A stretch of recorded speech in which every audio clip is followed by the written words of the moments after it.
방송이 이렇습니다. 모든 것을 지금 다 여러분들께 녹화를 했는데 업로드를 하려는 찰나에 지금 메인주의 용의자가 뒤에 이제 말씀을 드리겠습니다. 메인주의 용의자가 얼마 전까지만 하더라도 보트를 타고 도주한 것 같다 해서 뭐 캐나다 그쪽 국경까지 전부 수색을 했는데 지금은 이미 메인주는 깜깜합니다. FBI 연방수사국이 다시 용의자의 집에 와서 안에 있는 것 안다. 로봇 카드 손 들고 나와라. 아무도 다치는 걸 원치 않는다. 이렇게 메가폰으로 얘기를 하고 있습니다. 그리고 여러 가지 특수 장치를 통해서 불을 비추고 특히 이제 안에는 불이 켜 있지 않는데 한 창문을 많이 비추고 있는데 그 안에 사실 사람이 들어있는지 들어있지 않은지는 모르겠죠. 그러나 FBI가 사람이 있다고 판단을 하고 그곳에서 지금 그 메인주의 보든이라는 40살의 용의자의 집에서 FBI가 집 밖에서 메가폰을 잡고 지금 수색 체포, 너는 이미 체포된 것이야 라고 얘기를 하면서 아무도 다치길 원치 않는다고 계속 말을 하고 있습니다. 그리고 직전에는 이 용의자의 여자 동생이 아마도 그 오빠가 어제 그 메인주의 볼링장과 식당에 가서 총격 사건을 벌인 것은 그때 전 여자친구를 찾으러 그곳으로 간 것 같다 이렇게 얘기를 했습니다. 그래서 이건 속보고요. 그리고 지금부터 제가 여러분들께 좀 전에 말씀드린 모든 오늘의 미국 탑뉴스 브리핑 다시 들으시겠습니다. 그리고 만약에 용의자가 체포가 된다든지 하는 일이 있으면 이 유튜브 커뮤니티란에 제가 여러분들께 소식을 알려드리겠습니다. 글로써 커뮤니티란에 알려드리겠습니다. 자, 지금부터 오늘의 미국 탑뉴스 보시기 바랍니다. 미국과 한국, 세계 각 지역에서 오늘의 미국 탑뉴스 브리핑 듣고 계신 여러분 안녕하십니까? 강혜신입니다. 지금 미국은 메인이라는 미국의 동북부 주죠. 거기서 어제 발생한 18명 적어도 숨지고 13명이 총상을 입은 사건의 용의자를 수색하는데 모든 그런 그 집중이 다 그곳으로 지금 가 있습니다. 이 내용 전해드리겠고요. 이게 이제 결국은 총기 규제 이슈까지 번지고 있는데 그리고는 이제 당연히 백악관에서 어제 이제 새로운 그 하원 의장이 탄생을 했기 때문에 대통령과 벌써 만났다고 하네요. 그 밖에는 이스라엘 이슈가 미국을 경제, 무슨 학계, 문화 모든 분야에서 갈라놓더니 정치계에서 확실하게 양쪽으로 지금 갈라놔서 같은 정치인끼리 저 정치인을 이스라엘을 지지하지 않는다 해서 견책해야지 된다는 벌을 줘야지 된다는 결의안까지 발표를 했습니다. 이란은 또다시 그 이스라엘에 대해서 경고를 내렸고요. 유럽연합도 어떤 오늘 행동을 했는데 그 같은 내용들 오늘의 미국 탑뉴스 브리핑에서 전해드리겠습니다. 우선 메인주의 용의자는 보트를 타고 지금 도주 중인 것으로 알려졌습니다. 메인주에서 어제 볼링장과 그 옆에 있는 식당 바에서 이렇게 많은 사람을 살해했는데 그 가운데는 특히 바에서 그 게임을 하고 있던 장애인들을 향해서 공격을 해서 적어도 2명 정도 장애인이 숨진 것으로 알려져 있고요. 그 용의자가 40살의 육군 예비군 총기 교관이다 해서 교관이었다로 지금은 바뀌었습니다. 로봇 카드 설전이라고 하는데 리스본 그쪽 지역에 있는 그 폭포에 그 보트를 정착해 놓는 보트를 파킹해 놓는 보트 그 선착장에 그 소유의 보트가 사라졌답니다. 그리고 그 인근에 자동차는 보트를 정박해 놓았던 그곳에 있기 때문에 해양경비대가 메인주에 살고 계신 분들은 잘 아시겠네요. 케네백강 그 리버를 지금 수색 중이랍니다. 그 레이크 보트와 비슷한 형태의 보트라고 하거든요. 5명의 해양경비대가 완전히 무장을 한 채 그를 지금 쫓고 있습니다. 어제 그 술집에 그 바 매니저도 식당 술집 같이 하는 매니저도 숨졌는데 56살인데 왜 청각장애 그룹이 콘홀 게임이라는 것 있잖아요. 어떤 형태로든 이렇게 무슨 네모난 곳에 홀을 만들어 놓고 거기에 뭐를 홀 속에 집어넣는 것, 그런 게임을 하던 도중에 청각장애인 그룹에서 몇 명이 숨졌고, 이 매니저는 56살인데 칼로서 이 용의자에 대항하다가 끝내 숨졌다고 합니다. 그리고 지금은 그 메인주의 연방 상원 의원이 잘 알려진 공화당 수잔 콜린스라는 여성 의원이잖아요. 수잔 콜린스가 방금 전에 기자회견을 했는데, 결국은 용의자가 쓴 총이 AR 스타일, 개조된 AR 스타일 그런 총, 육군 예비군에서 이 교관이었다고, 총기 교관이었다고 하니까 인스트럭터였다고 하잖아요. 얼마나 총을 잘 다루겠습니까? 왜 일반인들에게 AR 스타일의 총기 판매가 허용돼야지 되는가, 그런 얘기를 하면서 본인의 메인주에서 발생한 사건이기 때문에 수잔 콜린스 의원은 본인은 과거에 10년 동안 이 AR 스타일의 총기를 완전히 금지했었던 적이 있습니다. 빌 클린턴 시대에요. 그때도 본인은 그걸 금지에 찬성표를 던졌었고, 그 이후에 아들 부시 대통령이 되면서 10년을 더 연장하느냐 마느냐의 기로에서 결국은 공화당이 이걸 통과시켜 주지 않아서, 그때 본인은 다시 이걸 연장을 해야지 된다라고 했지만 이게 되지 않았다, 이런 것을 굉장히 강조했고요. 강조를 하면서 미국에서 이 같은 AR 스타일의 총기 규제 금지에 앞장섰던 의원이 조 바이든, 지금 대통령인 상원 의원이고, 얼마 전에 숨진 또 다른 여성 상원 의원, 캘리포니아주 샌프란시스코가 지역구인 다이언 파인스타인 의원입니다.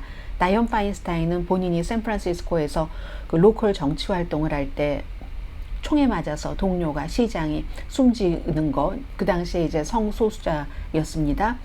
그런 것을 봤기 때문에 총기 규제에 대해서 굉장히 앞장섰고, 이 수잔 콜린스 의원도 나는 이 AR-15 스타일의 총기를 규제하는데 거기에 나는 투표에 찬성을 했었던 사람이다, 이런 것을 지금 계속 강조하고 있는데, 어제 저녁에 7시부터 사건이 발생을 해서 지금까지 미국에서는 이 총기 규제를 좋다 이거예요. 다 사냥용, 문화, 사격, 또 자신을 보호하는 호신, 이런 용도로 총기가 쓰여질 수 있지만, AR-15과 같은 총은 만들 때부터 군인들이 어떻게 하면 빨리 많은 사람을, 적을 숨지게 하는가, 한꺼번에 짧은 시간에 막 수십 명을 살해하는 거잖아요, 이번처럼.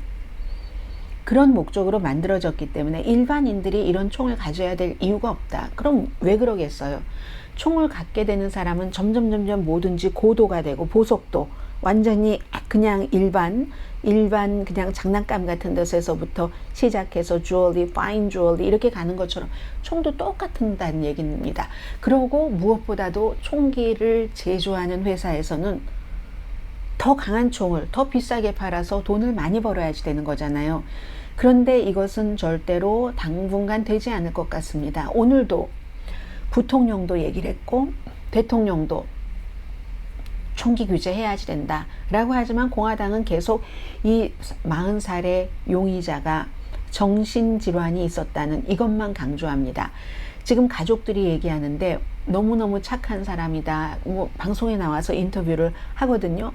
그런데 처제가 인터뷰를 하는데, 우리는 그와 직접 연락이 되지 않지만 할 수 있는 한 뭐 텍스트 같은 것을 보냈다는 거죠. 항복하기를 원한다라고 하고, 이 케이트 카드라는 그 처제가 얘기하기를 평생 동안 바로 이 그 용의자 로버트 카드를 알고 있었는데 조용한 사람이다. 내가 알고 있는 사람 중에서 가장 사랑도 많고 열심히 일하고 친절한 사람인데, 지난 1년 동안 심각한 정신 문제를 알고 있었고 2주일 동안 뭐 병원 내 입원도 했답니다. 왜냐하면 뭔 소리가 들린다는 거예요. 환청, 군기지를 폭파해라 하는.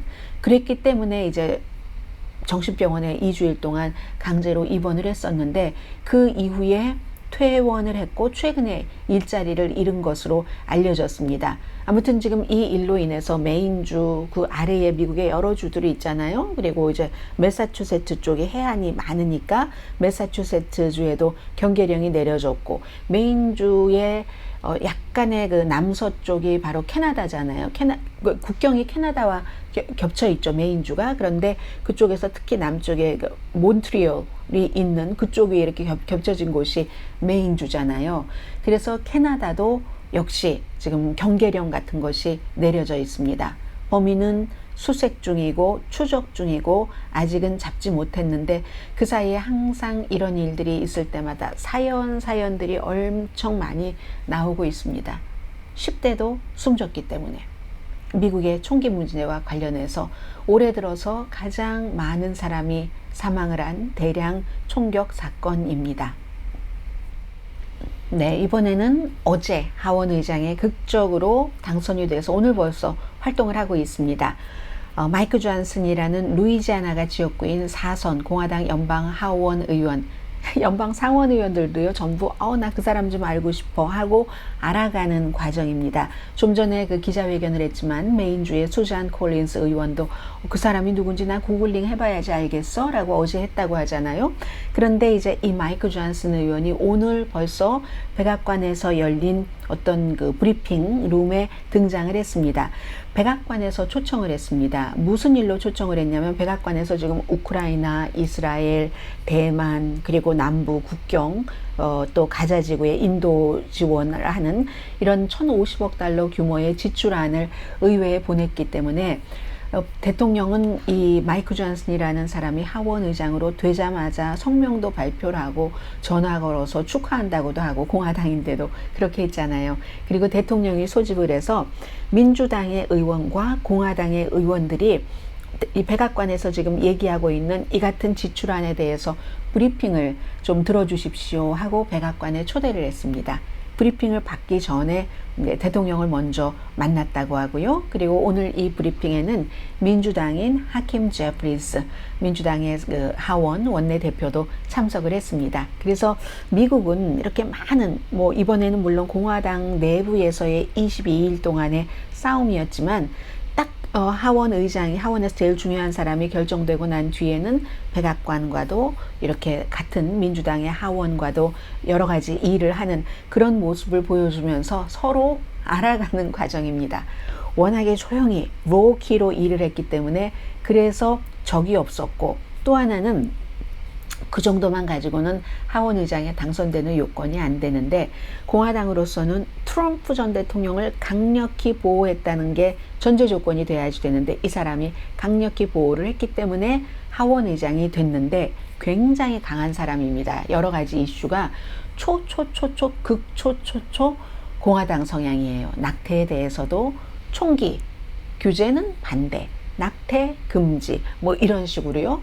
사회적으로도 보수고 그런데 우크라이나 전쟁 기금은 별로 좋아하지 않습니다. 이스라엘은 강력하게 지지를 하고 그럼에도 불구하고 어쨌든 지금 현재로서는 서로 같이 한번 일을 해보자 하는 일을 지금 하고 있고요. 바이든 대통령도 계속 강조하는 게 지금 공통점을 가지고 우리 일하고 싶다 이런 얘기들을 하고 있고요.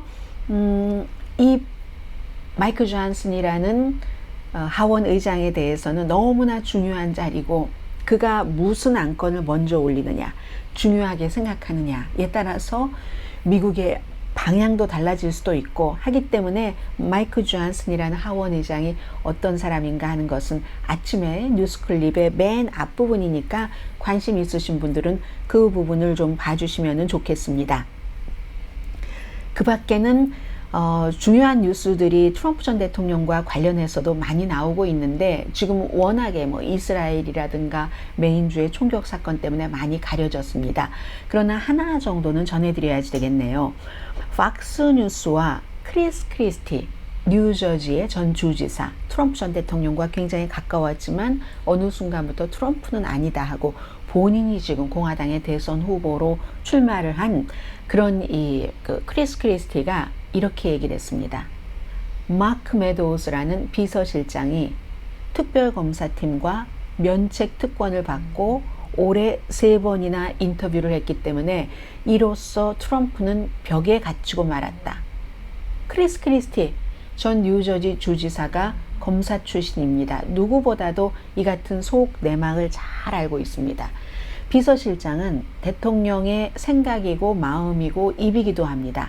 그렇기 때문에 트럼프 전 대통령이 지금 잭 스미스 특별검사가 말하려고 살고 있는 집에 기밀 서류 숨겨둔 거, 그것과는 별도로 1월 6일 의사당 폭동 사건과 관련해서 선거 결과를 본인 쪽으로 뒤집으려고 했는가, 사람들을 어떻게 선동을 하는데 어떠한 일을 했는가 하는 혐의로 4가지 혐의로 기소를 했는데, 그 모든 것을 마크 메도우스가 다 알고 있다는 겁니다.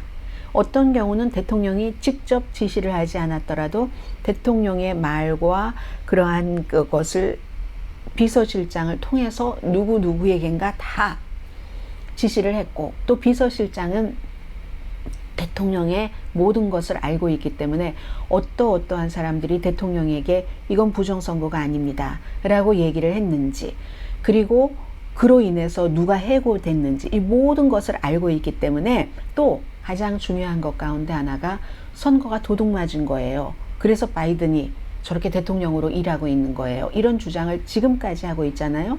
그런데 본인도 그게 사실이 아니라는 것을 알았을 수도 있다 등등의 많은 내용을 마크 메도우스라는 마지막 비서실장이 다 알고 있는데, 그 비서실장이 본인은 면책특권에 의해서 모든 인터뷰를 했다면 이건 트럼프 전 대통령에게 아주 나쁜 것이다 하는 것을 크리스 크리스티 전 뉴저지 주지사가 얘기를 했습니다. 그게 그를 둘러싼 벽이 닫히고 있다. 벽이 닫히면 어떻게 돼요? 사방팔방에서 어떻게 됩니까? 그런 사실을 나는 이해한다. 더 중요한 건 내가 이해하는 게 아니라 트럼프도 이해하고 있다. 그래서인지 지금 법원에서도 굉장히 점점 더 과격한 그런 일들을 많이 하고 있습니다. 아무리 판사가 개그 오더를 내려도 그 개그 오더를 또 무시하고, 뭐 판사 이상한 사람이야, 당파적인 사람이야, 이런 얘기들을 계속 하고 있고요. 자, 마지막 아이템입니다. 이스라엘과 하마스의 전쟁으로 지금 미국 내부를 좀 말씀드리겠습니다. 나라가 쪼개졌습니다. 모든 분야에서. 오늘은요, 마조리 테일러 그린이라는 공화당 조지아가 지역구인 의원이 민주당입니다.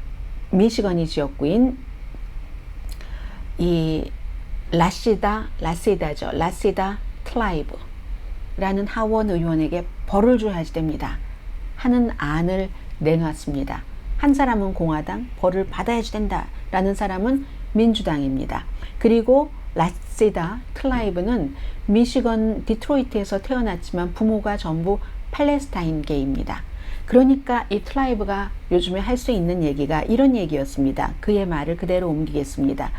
미래를 향해서 우리가 나아가려면 가자지구에 대한 봉쇄를 해제하고 가자지구 점령도 끝내고 숨막히고 비인간적인 환경을 만드는 그 같은 인종분리, 피부도 하얗고 종교도 다른 주이시와 팔레스타인, 아랍계, 이런 분리하는 시스템을 완전히 해체해야지 된다. 포위, 점령, 인종분리, 이 분위기에서 살아가는 이 폭력적인 가자 사람들의 형편을 인식하지 못한다면은 누구도 안전하지 않다. 이스라엘도 안전하지 않고 가자도 안전하지 않다. 이런 얘기를 했더니 마조리 테일러 그린이 반유대주의적인 활동이다. 그리고 테러 조직에 동조하는 거다. 그러니까 벌을 줘야지 된다 하는 안을 내놨습니다. 이 안은 과반수가 찬성을 해야지 되는데 오늘 목요일이잖아요. 목요일 오후면 이미 의회 의원들이 집으로 갔습니다. 지역구로 갔습니다. 그래서 이제 뭐 다음 주 수요일이나 돌아온다고 하는데, 이거 다음 주에 투표가 돼야지 되거든요. 이런 것들도 새로운 하원 의장 손에 달려 있는 겁니다. 빨리 해주면 되는 거고 아니면 그냥 사라져 버리는 거고, 지금 이런 일이고요. 그리고 이 트라이브 의원은 지난주에도 이스라엘과 하마스 사이에 휴전을 해야지 된다라는 것을 지지하는 의사당 그 시위가 있었고 내셔널 몰에서도 시위가 있었고 하잖아요. 그곳에 가서도 연설을 했습니다. 뭐 비슷한 내용의 연설이었겠죠. 그러니까 이것도 반란이다, 이런 주장들을 하는 겁니다. 그런데 그런 것을 주도를 했다고 하는데 그 시위 자체는 Jewish Voice for Peace, Jewish 가운데서도 Jewish, 네탄야후의 저 정도의 점령을 굉장히 비난하는 공습을 그런 사람들이 많거든요. 그리고 If Not Now, 다 Jewish 조직인데 여기서 만든 곳에 이 틀라이브가 팔레스타인계 유일한 연방 하원 의원이니까 초대받아서 가서 연설을 했고 그 연설에 대해서도 막 공화당과 민주당에서도 비난하는 의원들이 많습니다. 미국은요. 거의 90%가 친이스라엘이기 때문에 그러니까 거기에 대해서는 이 틀라이브 의원이 저는요 휴전과 폭력을 끝내야 된다 이런 것을 주장하는 유대인 평화주의자들과 함께 이런 일을 하고 있는 것을 자랑스럽게 생각합니다 라고 얘기를 하면서 오히려 그런 일을 하는 나를 벌 줘야지 된다고 하는 것은 이슬람 혐오입니다. 내가 팔레스타인계이기 때문에. 그리고 또 평화로운 유대인이면서도 저렇게 가자지구의 민간인을 공격해서는 안 된다라고 얘기하고 있는 평화주의자들을 공격하는 것이다. 이렇게 답변을 했습니다. 미국 분위기는 친이스라엘계라는 것 다시 말씀드리면서요. 이란이 또 경고를 했네요.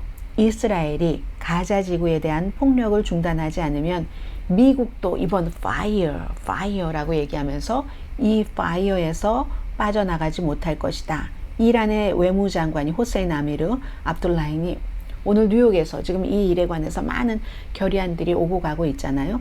미국이 결의안을 내면 러시아와 중국이 반대하고 뭐 이런 식이죠. 그리고 브라질이 내면 미국이 뭐 비토하고 하는 그런 식인데 유엔에서 이렇게 연설을 했습니다.